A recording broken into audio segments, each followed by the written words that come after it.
আরে আপনি, আপনাকে আমি কত খুঁজেছি আপনি জানেন? কার কথা বলতেছেন স্যার? এটি তো শুননি স্যার।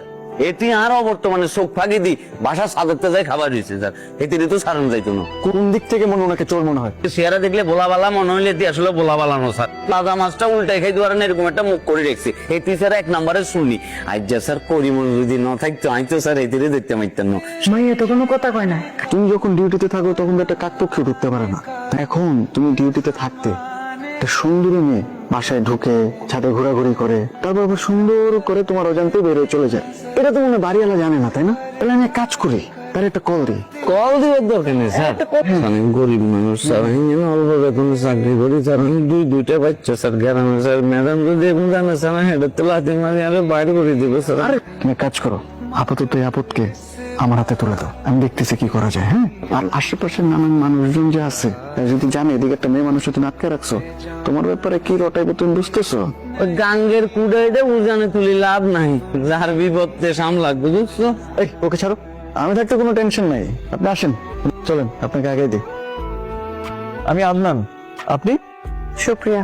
সুন্দর নাম। আপনি প্রায় প্রায় ওই ছাদে কি করেন? সেটা তো আমি আপনাকে বলতে বাধ্য নেই। আপনি উপকার করছেন বলে আমাকে তো মাথা কিনে নেননি। আপনি আমাকে ভুল ভাবছেন, আমি আসলে এভাবে মিন করি নাই। আমাকে চোরের মতো বেঁধে রাখলো, অপমান করলো। খুশি হচ্ছেন আপনি? ভেতরের ঘটনাটার জন্য আন্তরিকভাবে দুঃখিত। আপনার দুঃখ বোধে আমার কিছু করার নেই। নিজের চক্রে তেল দেন। আচ্ছা শুনুন, এই আশেপাশের জায়গাটা অনেক নির্জন, আমি আপনাকে বাসা পর্যন্ত আগিয়ে দিই। সাহায্য করার একদম দরকার নেই। এরকম অতি উৎসাহিত ছিচকেটা পুরস্কার আমার একদম পছন্দ না। আমি ওরকমটা নই যেরকমটা আপনি ভাবছেন। আমার একটা সিনজি করে দেন, আমি যেতে পারবো। বুঝছে দিই। বললাম তো, থাক, সিনজিও করতে হবে না, আমি যেতে পারবো। কিছু নেওয়ার দরকার নেই। কি বলছেন হাকির? আমি বললাম তো না, আপনার সিনজিও করে দিতে হবে না, আমি একা যেতে পারবো। এত রাত পর্যন্ত কোনো ভদ্রলোকের মেয়ে বাইরে থাকে? কোথায় ছিলে তুমি? আমি কোথায় গিয়েছিলাম তোমার জানার কি খুব দরকার না? আমার প্রশ্নের কিরকম উত্তর দিলে তুমি?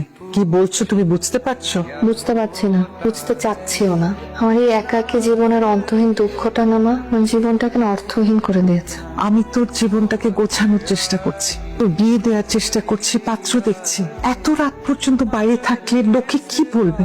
এটা তো তুই বুঝিস, সমাজে তো মুখ দেখাতে পারবো না। তোমার যদি এত সমস্যা হয় তাহলে কি আমি অন্য কোথাও চলে যাবো না? মানে কি? কারণ তোমার এই মুখোশ পরার সমাজে না মা, দম নিতে আমার দম বন্ধ হয়ে আসে।